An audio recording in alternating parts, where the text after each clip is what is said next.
दोस्तों स्वागत है आप सभी को हमारे इस YouTube चैनल पे। आज हम बात करने वाले Bihar board class 12 Hindi chapter number 6, ठीक है, गदखंड का चैप्टर नंबर 6 पे चर्चा करेंगे, जिस चैप्टर का नाम है एक लेख और एक पत्र। इससे पहले हम 5 चैप्टर को अच्छे से पढ़ लिए गदखंड का। यदि आप सभी वीडियो नहीं देखे तो डिस्क्रिप्शन में तथा प्लेलिस्ट चैनल पे बना हुआ है, वहाँ से जाकर आप सभी सारे chapter by chapter objective class देख सकते हैं। न्यू बैच स्टार्ट किए हैं आप सभी को पूरा का पूरा हिंदी के 100 मार्क्स की तैयारी करवाने के लिए। तो आप सभी हमारे साथ जुड़कर बेहतर तरीके से तैयारी कीजिए। निश्चित ही जो प्रश्न बताऊंगा, जो क्वेश्चन कराऊंगा, वही क्वेश्चन सारे के सारे आपके एग्जाम में सेम टू सेम देखने को मिलेगा। इसलिए नए छात्र जितने भी चैनल पे जुड़ रहे हैं, चैनल को सब्सक्राइब कर दीजिए। आइए बिना देरी किए इस चैप्टर से यानी एक लेख और एक पत्र से जितने भी ऑब्जेक्टिव प्रश्न है, सारे के सारे ऑब्जेक्टिव प्रश्न पे चर्चा करते हैं। पहला नंबर क्वेश्चन देखिए, पहला नंबर प्रश्न कह रहा है एक लेख और एक पत्र में भगत सिंह ने किसको पत्र लिखा है। सबसे पहले एक लेख और एक पत्र के लेखक कौन है, तो याद रखना भगत सिंह है, ठीक है। इसमें पत्र जो लिख रहा है भगत सिंह, ये किसको लिख रहा है, सुखदेव को, राजगुरु को, बिस्मिल्लाह को या अशफाक खां को। तो एक नंबर क्वेश्चन का करेक्ट आंसर हमारा हो जाएगा सुखदेव को लिख रहा है, करेक्ट आंसर हमारा ए हो जाएगी। अगला प्रश्न के दूसरा नंबर प्रश्न कह रहा है कि भगत सिंह ने कैसी मृत्यु को सुंदर कहा है। काफी लाजवाब क्वेश्चन है और इससे पहले भी जितने भी चैप्टर कराया हूँ काफी लाजवाब क्वेश्चन की क्लास कराया हूँ, इसलिए जाकर हर हाल में आप सभी देखिए और अपनी तैयारी को आज से हमारे साथ मिलकर अच्छे से एकदम तैयारी कीजिए, ताकि आपकी हिंदी की 100 मार्क्स की तैयारी बहुत बेहतर तरीके से हो जाए, ठीक है। तो भगत सिंह ने कैसी मृत्यु को सुंदर कहा। देखिए भगत सिंह ने कैसी मृत्यु को सुंदर कहा, युद्ध के दौरान हुई मृत्यु को, या वज्रपात से मृत्यु को, या देश की सेवा बदले दी गई फांसी को, या किसी बीमारी के कारण हुई मृत्यु को। तो भगत सिंह ने कहा था कि अगर देश के बदले दी गई फांसी है तो यह एक अच्छा सा मृत्यु है, ठीक है। तो दूसरे नंबर प्रश्न का करेक्ट आंसर आपसे याद रखोगे सी, क्या लगोगे सी याद रखोगे, एकदम लाजवाब प्रश्न था और लाजवाब प्रश्न का लाजवाब आंसर सी करेक्ट आंसर हो जाएगी। प्रश्न क्या करा है, पंजाब की भाषा तथा लिपि की समस्या किस लेखक की रचना है। काफी वीवीआई क्वेश्चन है, आपके एग्जाम में बहुत बार यह प्रश्न पूछा जाता है। प्रश्न क्या रहेगा, पंजाब की भाषा तथा लिपि की जो समस्या है यह किस लेखक की रचना है, यानी एक रचना है जिसका नाम है पंजाब की भाषा तथा लिपि की समस्या।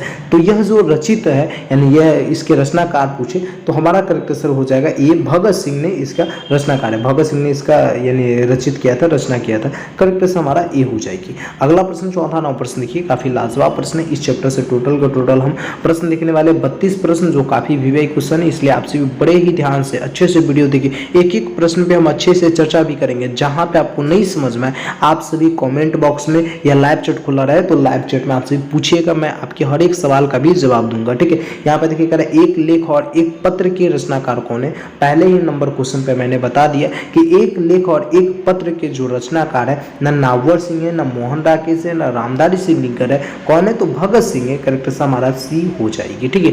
बहुत ही लाजवाब प्रश्न, काफी बार एग्जाम में यह प्रश्न पूछा जाता है। अगला प्रश्न देखिए, अगला प्रश्न कह रहा है कि भगत सिंह के पिता सरदार किशन सिंह तथा चाचा अजीत सिंह किसके सहयोगी थे। काफी विवेक क्वेश्चन है। कह रहा भगत सिंह के पिता का नाम था सरदार किशन सिंह, ठीक है, तथा चाचा का नाम था अजीत सिंह, सरदार अजीत सिंह कह सकते हो। याद रखना कभी कभी ऑब्जेक्टिव में डायरेक्टिव पूछेगा कि भगत सिंह के पिताजी का क्या नाम है, तो याद रखना सरदार किशन सिंह, ठीक है। चाचा का नाम पूछे तो चाचा अजीत सिंह इनका नाम था, यानी सरदार अजीत सिंह कह सकते हो। तो यह दोनों यानी भगत सिंह के पिताजी भी तथा चाचा भी किनके सहयोगी थे, बाल गंगाधर तिलक के, या लाला लाजपत राय के, या विपिन चंद्र पाल के, या बीपी पाल कहिए इसको, ठीक है, या इनमें से कोई के नहीं। तो पांचवें नंबर प्रश्न का आपका करेक्ट आंसर हो जाएगी बी, लाला लाजपत राय के सहयोगी थे। करेक्ट आंसर क्या बताओगे, तो बी बताओगे, 100% आपका आंसर सही हो जाएगी। प्रश्न क्या करा, भगत सिंह ने अपने नेतृत्व में पंजाब में नौजवान भारत सभा का गठन कब किया। भगत सिंह ने अपने नेतृत्व में पंजाब में नौजवान भारत सभा का गठन कब किया था। 1923 ईस्वी में, 1924 ईस्वी में, 1925 ईस्वी में, या 1926 ईस्वी में। बहुत ही लाजवाब क्वेश्चन है। 6 नंबर क्वेश्चन, 6 नंबर प्रश्न का आपका करेक्ट आंसर हो जाएगी, भगत सिंह ने अपने नेतृत्व में पंजाब में जो नौजवान भारत सभा का गठन किया था, यह 1926 ईस्वी में किया था। करेक्ट आंसर डी हो जाएगी। अगला प्रश्न की यहाँ पे कह रहा है सातवां नंबर प्रश्न कह रहा है भगत सिंह ने चंद्रशेखर आजाद के साथ मिलकर किस संघ का गठन किया था। भगत सिंह ने चंद्रशेखर आजाद के साथ मिलकर किस संघ का गठन किया था। स्वराज पार्टी का, स्वतंत्र पार्टी का, हिंदुस्तान समाजवादी प्रजातंत्रांतिक पार्टी का, या इनमें से कोई नहीं। बहुत बहुत ही विवेक क्वेश्चन। 7वां प्रश्न, 7वां प्रश्न का आपका कैसे हो जाएगी, हिंदुस्तान समाजवादी प्रजातांत्रिक पार्टी का गठन किया था भगत सिंह ने चंद्रशेखर आजाद के साथ मिलकर। याद रखोगे, करेक्ट आंसर आपका क्या हो जाएगी, सी हो जाएगी। ठीक है, मैं बार बार आप सभी को बताता हूँ कि जो प्रश्न की मैं ऑब्जेक्टिव क्लास कराता हूँ, इससे पहले आप सभी क्लास 12 की बुक खरीदे तो बहुत बेहतर, नहीं खरीदे तो खरीद कर एक बार चैप्टर को पढ़ कर आइएगा, जिससे बहुत अच्छे से समझ में आएगा। और आप नहीं पढ़ते कोई दिक्कत नहीं, आप वीडियो को 2 से 3 बार देखेंगे तो अच्छे से एकदम 100% समझ में आएगा ही। ठीक है, यहाँ पर देखिए कह रहा है भगत सिंह किस उम्र में क्रांतिकारी गतिविधियों में शामिल हुए। भगत सिंह किस उम्र में क्रांतिकारी गतिविधियों में, मतलब आंदोलन में शामिल होने लगे, भाग लेने लगे। 10 वर्ष की उम्र में, 12 वर्ष की उम्र में, 15 वर्ष की उम्र में या 20 वर्ष की उम्र में। तो भगत सिंह मात्र और मात्र याद रखना 12 वर्ष के थे, तब से ही वह क्रांतिकारी गतिविधियों में शामिल होने लगे। जहाँ पे क्रांति होता था, जहाँ पे आंदोलन होता था, उस आंदोलन में जाकर अपना भाग यानी अपना हिस्सेदारी निभाता था, अपना गतिविधियों को जो भी उनको काम दिया जाता था वो काम बचपन से ही वो करते थे। ठीक है, करेक्ट हमारा बी हो जाएगी। 9वां प्रश्न ये कह रहा है भगत सिंह को कांग्रेस तथा महात्मा गांधी से मोह भंग कब हो गया। भगत सिंह को मतलब महात्मा गांधी से थोड़ा बहुत ये कहे तो बोलचाल हो गया, तथा कांग्रेस पार्टी से भी हो गया था। कब हुआ था, 1920 ईस्वी में, 1921 ईस्वी में, 1922 ईस्वी में, 1923 ईस्वी में। तो आपके 9वां प्रश्न का करेक्ट आंसर क्या हो जाएगी, 9वां प्रश्न का करेक्ट आंसर आपका बी हो जाएगी। 1921 ईस्वी में भगत सिंह को कांग्रेस पार्टी से तथा महात्मा गांधी दोनों से क्या हो गया था, तो मोह भंग हो गया था। करेक्ट आंसर आप सभी क्या बताओगे, एकदम करेक्ट आंसर आप सभी बी बताना, 100% आपका आंसर सही हो जाएगी। अगला प्रश्न के 10वां प्रश्न, 10वां प्रश्न कह रहा है 1914 ईस्वी में भगत सिंह ने किस पार्टी की ओर आकर्षित हुए थे।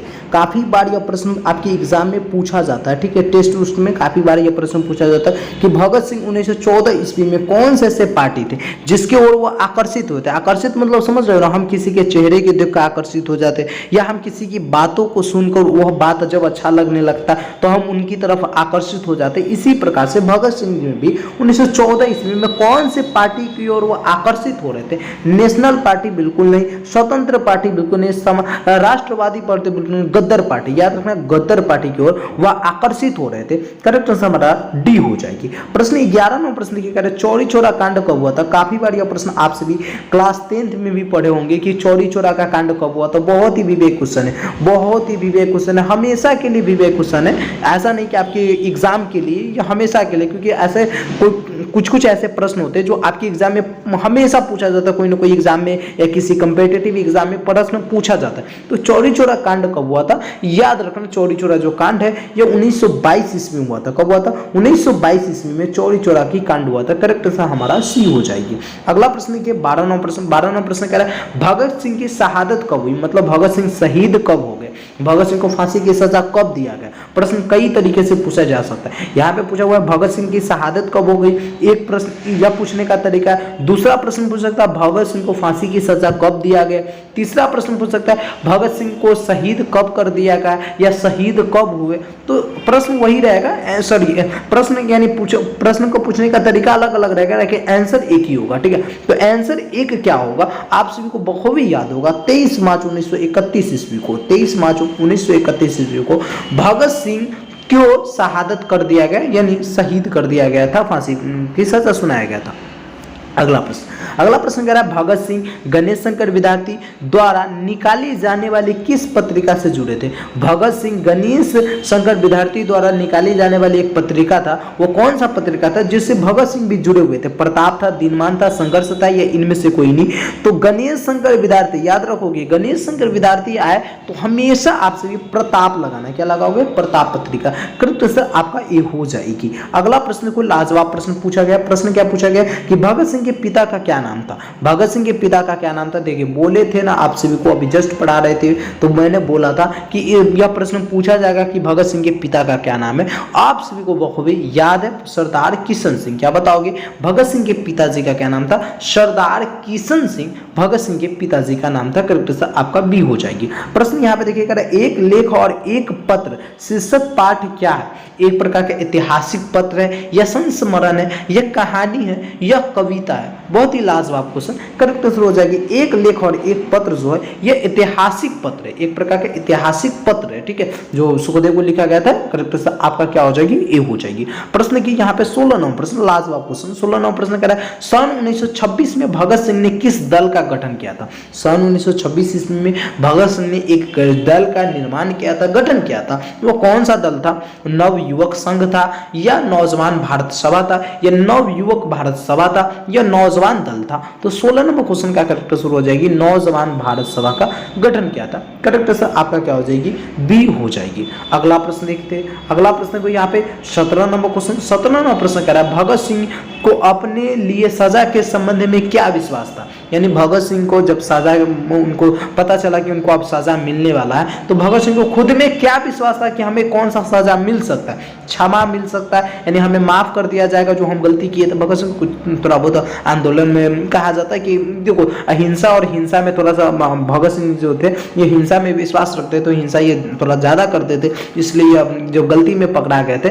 तो उस समय यानी भगत सिंह को खुद में क्या विश्वास था कि हमें माफ कर दिया जाएगा, या नर्म व्यवहार हमारे साथ किया जाएगा, या मृत्यु दंड का सजा हमें सुनाया जाएगा, या आजीवन कारावास मतलब यानी पूरे जिंदगी भर के लिए हमें जेल में बंद कर दिया जाएगा। तो भगत सिंह को भी पूर्ण विश्वास था, पूर्ण यानी कर भगत सिंह को अपने सजा के संबंध में क्या विश्वास था? तो उनको पूर्ण विश्वास हो चुका था कि हमें जो सजा मिलेगा यह मृत्यु दंड का ही सजा मिलेगा, और उनको आप सभी को मालूम है 23 मार्च को फांसी की सजा भी दिया गया था। इसलिए करेक्ट आंसर आप सभी क्या बताओगे? एकदम करेक्ट आंसर आप सभी सी बताओगे। 100% आपका आंसर क्या हो जाएगी?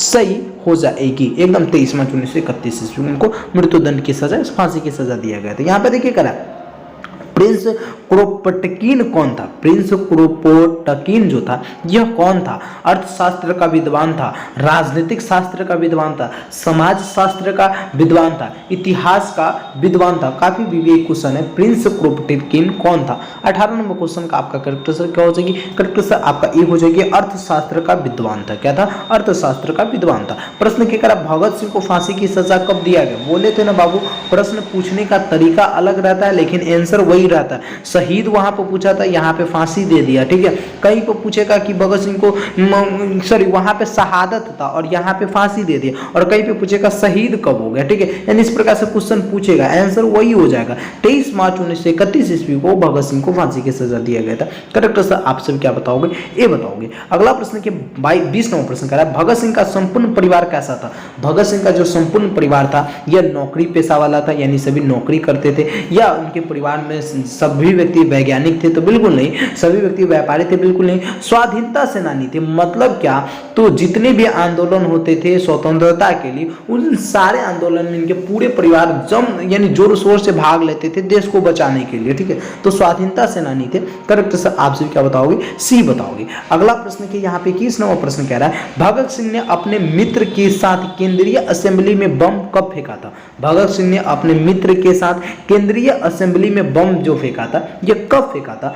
10 अप्रैल 1929 ईस्वी को, 8 अप्रैल 1929 ईस्वी को, 16 अप्रैल 1929 ईस्वी को, 18 अप्रैल 1930 ईस्वी को। 21 नंबर क्वेश्चन काफी लाजवाब क्वेश्चन। करेक्ट आंसर हमारा क्या हो जाएगी? 8 अप्रैल 1929 ईस्वी को भगत सिंह ने अपने मित्र के साथ मिलकर केंद्रीय असेंबली में बम फेंका था, ठीक है। याद रखोगे करेक्ट आंसर क्या हो जाएगा? 8 अप्रैल 1929 ईस्वी। चलो प्रश्न को यहाँ पे करा प्रताप के संस्थापक संपादक कौन थे? देखिए प्रश्न आ गया ना, प्रताप बोले थे तो याद रखना जयशंकर विद्यार्थी। प्रश्न देखो यार बोर्ड जो होता है ना, हम जो क्वेश्चन बनाने वाला होता है वो एक क्वेश्चन को कई तरीके से बनाता है, आंसर वही रहता है, केवल आपको ध्यान रखना पड़ेगा अच्छे से। यदि आप पढ़ेंगे एक एक क्वेश्चन को समझेंगे तो आपको समझ में आ जाएगा। जो एग्जामिनर होते हैं ये क्वेश्चन कई तरीके से पूछा है, हालांकि आंसर एक ही रहता है, ठीक है। तो प्रताप यहाँ पे पूछा, वहां पे पूछा हुआ था गणेश शंकर विद्यार्थी द्वारा किस पत्रिका का संपादन किया गया, तो हमने बताया था क्या? प्रताप। तो यहाँ पे पूछ दिया सीधे कि प्रताप के संस्था संस्थापक जो संपादक थे ये कौन थे? तो गणेश शंकर विद्यार्थी। करेक्ट आंसर क्या हो जाएगी? ए हो जाएगी। भगत सिंह का जन्म कब हुआ था? भगत सिंह का जन्म कब हुआ था? सबसे पहले तो हम तो मृत्यु पढ़ लिए कि इनका मृत्यु हो गया था 23 मार्च 1931 ईस्वी को, लेकिन इनका जन्म कब हुआ था? तो इनका जन्म जो हुआ था यह 28 सितंबर 1907 ईस्वी को हुआ था। कब हुआ था? 28 सितंबर 1907 ईस्वी को इनका जन्म हुआ था। करेक्ट सर, आप सभी क्या बताओगे? ए बताओगे। अगला प्रश्न देखिए, अगला प्रश्न लाजवाब प्रश्न। लाजवाब प्रश्न कह रहा है भगत सिंह के चाचा का क्या नाम था? देखो प्रश्न आ गया ना, आ गया ना, मैंने बोला था ना प्रश्न पूछा जाएगा, प्रश्न पूछा जाएगा। एकदम 24 का करेक्ट आंसर क्या हो जाएगा? अजीत सिंह। भगत सिंह के चाचा का जो नाम था यह अजीत सिंह नाम था। करेक्ट आंसर आपका बी हो जाएगी। चलो अगला प्रश्न देखो, अगला प्रश्न आपके लिए प्रश्न पूछा गया विद्यार्थी और राजनीति शीर्षक निबंध किसका लिखा हुआ? विद्यार्थी तथा राजनीतिक जो है यह शीर्षक निबंध है एक प्रकार का। विद्यार्थी और राजनीति यानी भगत सिंह ने बताया कि विद्यार्थी को राजनीति में क्यों भाग लेना चाहिए, कैसे लेना चाहिए, ताकि देश कैसे बच सकता है, तो इसके यानी इसमें इसी पे चर्चा किया गया। तो विद्यार्थी और राजनीति के शीर्षक निबंध किसका लिखा हुआ है? यह निबंध इस निबंध के निबंधकार कौन है? तो हमारे भगत सिंह जी हो जाएंगे। करेक्ट आंसर आप सी बताओगे। 100% आपका आंसर क्या हो जाएगी? सही हो जाएगी। याद रखोगे, करेक्ट आंसर आपका सी हो जाएगी। अगला प्रश्न के यहाँ पे कह रहा मतवाला पत्रिका कहाँ से निकलती थी? मतवाला पत्रिका कहाँ से निकलती थी? कानपुर से, पटना से, वाराणसी से, कलकत्ता या कोलकाता से? तो मतवाला जो पत्रिका है ये कहाँ से निकलती थी? आपके 26 नंबर क्वेश्चन का मेरे प्यारे साथियों करेक्ट आंसर क्या हो जाएगी? करेक्ट आंसर आपका डी हो जाएगी। कलकत्ता यानी कोलकाता से मतवाला पत्रिका निकलती थी। करेक्ट आंसर आपसे क्या बताओगे? करेक्ट आंसर आपसे डी बताओगे। 100% सही हो जाएगी। प्रश्न के 27 नंबर प्रश्न कह रहा है आत्महत्या एक घृणित अपराध है, यानी बहुत ही गंदा अपराध है। ठीक है, यह अपराध किसी को भी नहीं करना चाहिए। खुद से आत्महत्या जो लोग करते हैं उसके बारे में कहा गया कि आत्महत्या एक घृणित अपराध है। यह पूर्णतः कायरता का काम होता है। जो कायर लोग होते हैं, जो एकदम डरपोक लोग होते हैं, वही आत्महत्या करते हैं। यह कथन किसका है? ऐसा किसने कहा था? ऐसा किसने कहा था? जब हम चैप्टर पढ़ते हैं तो हमें मालूम चलता है ऐसे कहने वाले व्यक्ति का क्या नाम था। तो करेक्ट से बताओगे, डी बताओगे। भगत सिंह ऐसे कह रहे थे कि आत्महत्या एक घृणित अपराध है, यानी बहुत ही गंदा अपराध है। इस अपराध को किसी भी व्यक्ति को नहीं करना चाहिए। यह पूर्णतः कायरता का कार्य है, यानी यह जो करता है यह पूर्ण एकदम से कायर लोग है, जो एकदम डरपोक लोग होते हैं, वही आत्महत्या करते हैं। करेक्ट हमारा डी हो जाएगी। यहाँ पर प्रश्न किया 28वां प्रश्न कह रहा है मैं नास्तिक क्यों हूं? यह किसका लेख है? मैं नास्तिक क्यों हूं? यह किसका लेख है? भगत सिंह का, चंद्रशेखर आजाद का, या सुखदेव का, या खुदीराम बोस का? तो मैं नास्तिक क्यों, यह जो लेख है यह भगत सिंह का ही है। 28 नंबर प्रश्न का करेक्ट आंसर क्या बताओगे? ए बताओगे। 100% सही है। आइए 29 नंबर प्रश्न क्या करा, बंदी जीवन किसकी कृति है?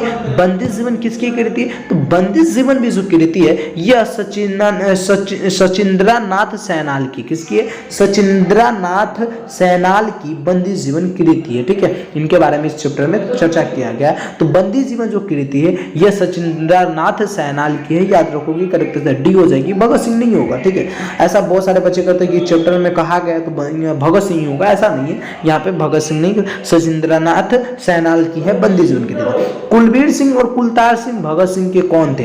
कुलबीर सिंह तथा कुलतार सिंह भगत सिंह के क्या लगते थे? रिश्ते में क्या थे? चाचा थे? बिल्कुल नहीं। मामा थे? बिल्कुल नहीं। भतीजा थे? बिल्कुल नहीं। भाई थे? क्या थे? कुलबीर सिंह तथा कुलतार सिंह भगत सिंह के क्या थे? तो भाई थे। करेक्ट आंसर आपका 30 नंबर प्रश्न का सी एकदम 100% सही हो जाएगी। आइए लास्ट 2 प्रश्न पे चर्चा करते हैं। प्रश्न कह रहा है गणेश शंकर विद्यार्थी किस पत्र का संपादन करते थे? देखो बाबू, प्रश्न फिर से पूछा ना। देखो रिपीट क्वेश्चन एकदम घुमा कर पूछता है आपके एग्जाम में इसी प्रकार से। ठीक है, प्रताप क्या हो जाएगा? Pratap correct answer. इस चैप्टर का लास्ट क्वेश्चन है, इस वीडियो का भी लास्ट क्वेश्चन हो जाएगा आपके लिए। प्रश्न कह रहा है भगत सिंह ने अपने मित्रों के साथ केंद्रीय असेंबली में बम कब फेंका था? तो 8 अप्रैल 1929 ईस्वी को। कब फेंका था? 8 अप्रैल 1929 ईस्वी को फेंका था। इस प्रकार से हमने बिहार बोर्ड क्लास 12 हिंदी गद्यखंड के चैप्टर नंबर 6, जिस चैप्टर का नाम था एक लेख और एक पत्र, के सारे MBBI क्वेश्चन की क्लास देख लिए। इससे पहले भी हम 5 चैप्टर की क्लास को अच्छे से किया था। तो अगर आप सभी नहीं देखे सारे चैप्टर की क्लास को तो डिस्क्रिप्शन में लिंक मिल जाएगा प्लेलिस्ट का, या आपको चैनल पे विजिट करेंगे तो चैनल के प्लेलिस्ट वाले सेक्शन में जाएंगे, वहां पे लिंक मिल जाएगा प्लेलिस्ट का। आप सभी प्लेलिस्ट में विजिट कीजिए और चैप्टर बाय चैप्टर हर एक चैप्टर की तैयारी अच्छे से अभी से ही कीजिए, ताकि जब आपका एग्जाम हो तब आपका तैयारी एकदम 100% कंप्लीट रहना चाहिए, क्योंकि जब तक आपकी तैयारी कंप्लीट नहीं रहेगा तब तक आप एग्जाम में बहुत बेहतर प्रदर्शन नहीं करेंगे। इसलिए अभी से ही हमारे साथ जुड़ जाइए और बेहतर तरीके से तैयारी कीजिए। मैं वादा करता हूं आपकी तैयारी 100% बेहतर करके दूंगा। ठीक है, तो फिर मिलते हैं हम किसी नए वीडियो के साथ। जब तक के लिए जय हिंद, जय Bharat. Thank you so much. Channel को सब्सक्राइब कर दीजिएगा, बेल आइकन कॉल पे क्लिक कर लीजिएगा। Love you all.